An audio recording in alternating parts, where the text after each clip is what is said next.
নমস্কার বন্ধুরা, আজ নিয়ে চলে এসেছি অপূর্ব স্বাদের এক মুচমুচে স্ন্যাক্সের রেসিপিটি একবার হলেও বাড়িতে বানিয়ে দেখবেন আর কেমন হয়েছে সেটা আমাকে কমেন্ট করে জানাবেন। রেসিপিটি করতে নিয়েছি 4টে স্লাইস ব্রেড, যেগুলোকে আমি জলে ভিজিয়ে জল ঝরিয়ে নেব।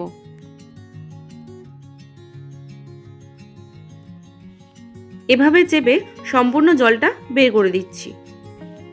দেখুন, ব্রেডটাকে একটা পাত্রে নিয়ে নিয়েছি। এখন দিয়ে দেবো একটা মাঝারি সাইজের ম্যাশ করে রাখা আলু সিদ্ধ, টমেটো কুচি, পেঁয়াজ কুচি, গ্রেট করে রাখা রসুন, লঙ্কা কুচি, ধনেপাতা কুচি, আরও দিয়ে দিচ্ছি 2 টেবিল স্পুন চালের গুঁড়ো।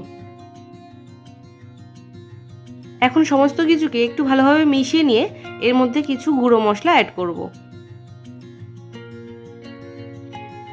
এবার দিয়ে দেবো এর মধ্যে স্বাদ মতন নুন, 1/3 টিস্পুন হলুদের গুঁড়ো, লঙ্কার গুঁড়ো, ধনে ও জিরের গুঁড়ো।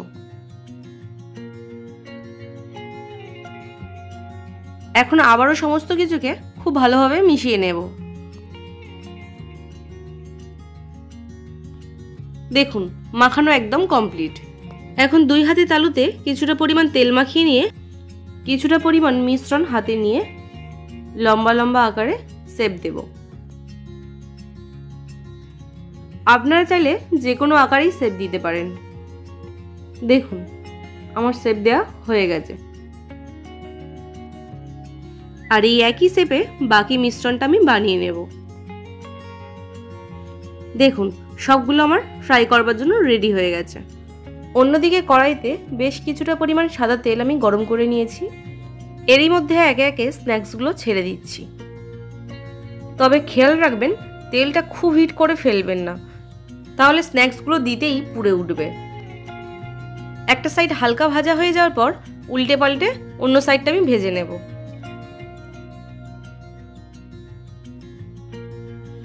মাঝে মধ্যে উল্টে পাল্টে আমি এটাকে ভেজে নিচ্ছি, তার কারণ একটা সাইড পুড়ে যেতে পারে।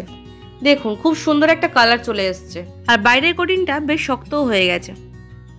এবার এটাকে আমি তুলে নেব। আমার এই রেসিপিটা যদি আপনাদের ভালো লেগে থাকে তাহলে একটা লাইক করবেন, শেয়ার করবেন আর নতুন বন্ধু হয়ে থাকলে একটা সাবস্ক্রাইব করবেন। ধন্যবাদ।